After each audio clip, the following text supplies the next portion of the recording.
there's a lovely story that Katia Osborne, who was Arthur Osborne's daughter, told me many years ago.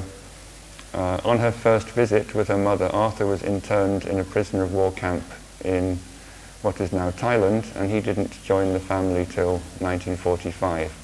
When Lucy Osborne and her children came on their first visit, they didn't really know what the protocol was, especially Katya, who was quite young at the time.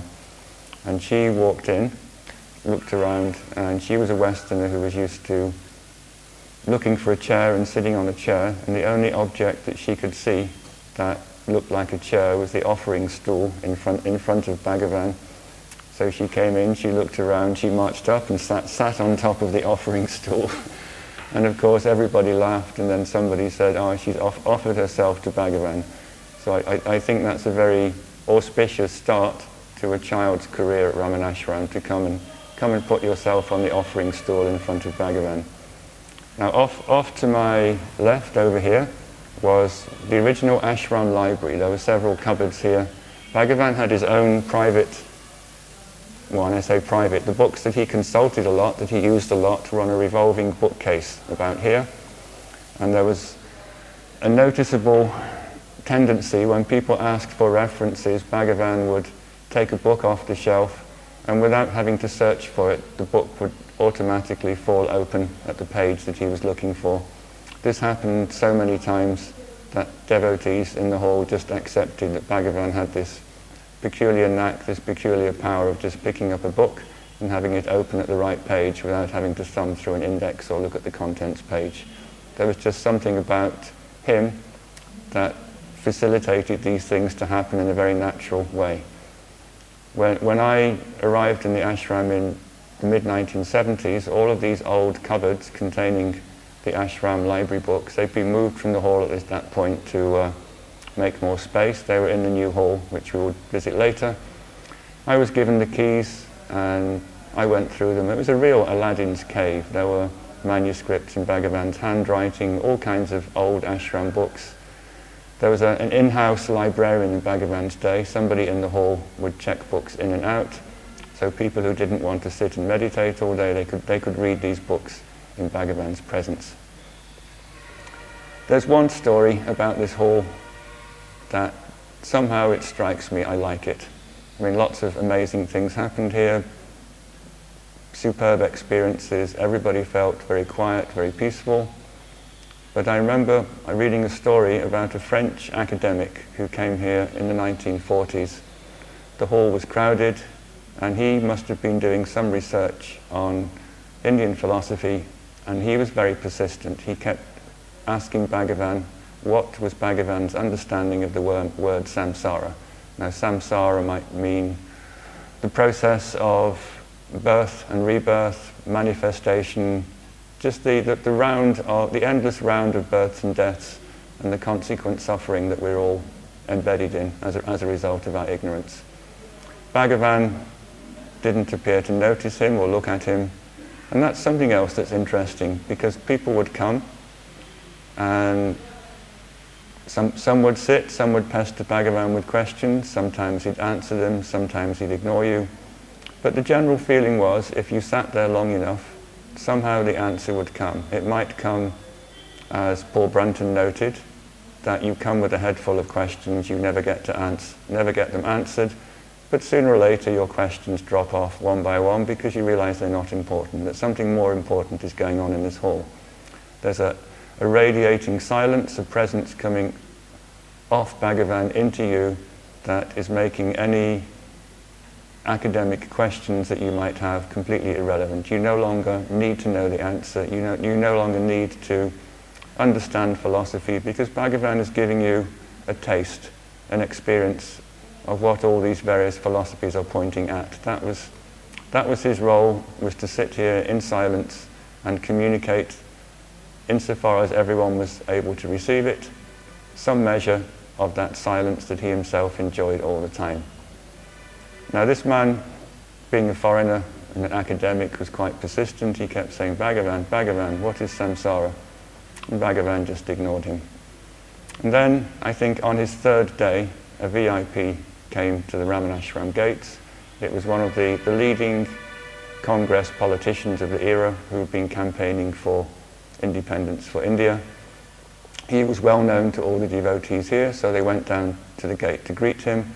I suspect the French scholar had probably never heard of him, and even if he had, he wasn't that interested in going down to say hello to an Indian politician at the gate. So one by one, the whole hall emptied until Bhagavan and the French scholar and the attendant were sitting here by themselves. And then Bhagavan just turned to him and said, "For 3 days you've been asking me, what's samsara? People come here to get enlightened, but soon after they get here they forget about enlightenment and get excited by something else. That's samsara." Now Bhagavan slept on this sofa behind the railing, and he himself, speaking from the highest standpoint, would say that he never slept. He would say that the sleep state is a superimposition on the real state of the self. For him, the various states that we think we have, because we identify with our bodies, the waking, the dreaming, and the sleep, to him they were just things that came and went on the continuous substratum of his own self. So one peculiarity, one ramification of this, is that he always seemed to be aware of what was going on around him, even when to external eyes it might look like he was asleep. I mean, he closed his eyes at night, people heard him snore, but there didn't ever seem to be a total lack of awareness. Now, Major Chadwick questioned him about this once and said, "How can you say that you don't sleep? We hear you snoring." And Bhagavan said, "I like snoring. If I didn't like it, I'd stop." That there seemed to be a fundamental, continuous awareness of who he was, and if his body was snoring at night, then he'd be aware of it. Now, one consequence or one outgrowth of this was that you could come and see Bhagavan at any time of the day or night in the late 1920s or early 30s.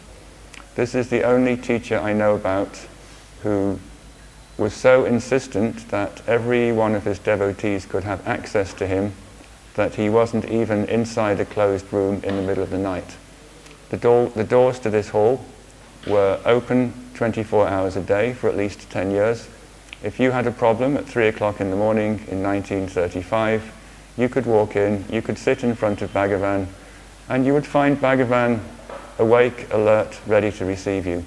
You didn't have to wake him up, his attendant didn't have to wake him up.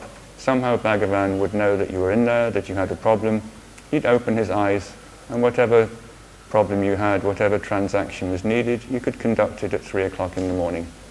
I think this is one of the most extraordinary aspects of Bhagavan's teaching life, that there wasn't a time for probably 20 years when he wasn't accessible to devotees, except for when he was walking on the hill and when he was inside the bathroom having his bath.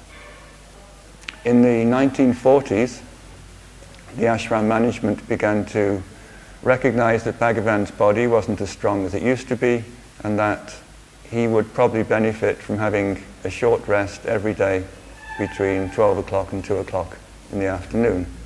They all knew from previous experience of trying to limit access to him that he wouldn't go along with this ban on people looking at him for 2 hours during the day. So they tried to get round this by telling all the devotees that no one is allowed to go in the hall between midday and 2 p.m. because Bhagavan needs a rest. So on the first day, Bhagavan sat there and noticed that no one was sitting there, and of course his curiosity was aroused. So he came outside to find out why nobody was sitting with him anymore. And then somebody said, "Oh, but Bhagavan, we've been told that no one should go in there between midday and 2 o'clock. At which point Bhagavan himself sat outside the hall and refused to go back in. And when Chinnaswami came along and said, "Why are you sitting out here? You're supposed to be inside resting," Bhagavan said, "There's a new rule. No one is allowed to go in the hall between 12 and 2 o'clock. So that must include me. I'm going to sit outside for those 2 hours as well." Finally, after much negotiation, it was agreed by Bhagavan that he could have 2 hours downtime in the middle of the day between 12 and 2. There was an attendant who was on duty to make sure that people didn't come in, But as part of these negotiations, the door was in fact open, so if people did have emergencies, they could come in. The attendant would make some attempt to dissuade them if they thought it was just casual business which could wait. But I know of a couple of instances when people who really did need to see Bhagavan urgently just walked in between 12 and 2, and although the attendant tried to shoo them out, Bhagavan would say, no, this is important, let them stay. Perhaps one I've mentioned before is when Papaji came here and really wanted to know whether Ramana was the person who'd knocked on his door in the Punjab. He didn't know about the resting rule, so he just walked in. Krishna Swami, the hall attendant at the time, tried to make him go away, and Bhagavan said, no, let him come in. So if Bhagavan could see that you were in an advanced state, that you had urgent business that couldn't wait, he would overrule his attendant and allow you to come in and discuss whatever business you had with him. So this insistence that people should have access to him went on. In the later years, towards the late 1940s, of course, his health deteriorated. Access became less and less possible simply because he caught cancer, he was dying, he was recovering from operations. But there wasn't a single day of his life when Bhagavan was persuaded by either his doctors or the ashram management that his doors should be closed and that no one should have access. Even on his final day, everybody who wanted to see him was allowed to have a walking darshan past him in the room on the day he finally passed away. David, you said that you sat in this hall in 1976 sometime for 8 hours a day practicing self-inquiry. How is the process changed for you over the years? When I first came here in the middle of 1976, I had a passion for Bhagavan, his teachings, and in particular self-inquiry. And the place in Ramana ashram that drew me more than any other was this particular hall.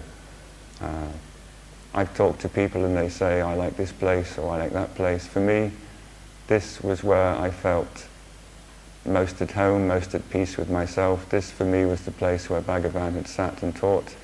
And this was the place where I wanted to sit and pursue my practice.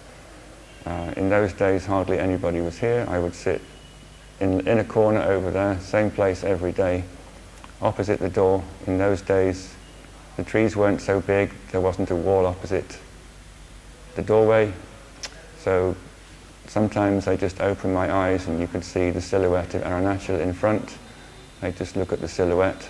Sometimes I'd close them, sometimes I'd look at Bhagavan's photo, this one behind me sitting on the sofa. And then I'd go back to inquiry. I was absolutely determined to follow Bhagavan's practical teachings on inquiry to the best of my ability and to do it as intensively as I could. I think something drew me here, something kept me here. I used to come about 6 o'clock in the morning. I'd get up once in a while just to get the cramps out of my legs and maybe walk up and down a little bit outside, and then I'd come back and sit another hour or two, go home for lunch. 2 o'clock in the afternoon, I'd be the first person in, and often at night I'd be the last person out. I don't know what compelled me to do this. I just felt a passion that I had to sit here, I had to be here. I had to immerse myself in Bhagavan's presence, in the place where he lived, and to the best of my ability, do the practice that he recommended the most highly. After that particular period of my life, I started to get more involved with other things. I started running the ashram library, I started editing their magazine, other things came up. But I think what I got from sitting here, apart from a lot of peace, a lot of quiet, was the cultivation of a presence inside me. Cultivated that presence to the point where it became something that I could carry around with me all the time, and after a certain point I didn't really feel a need to sit here all day and look at it.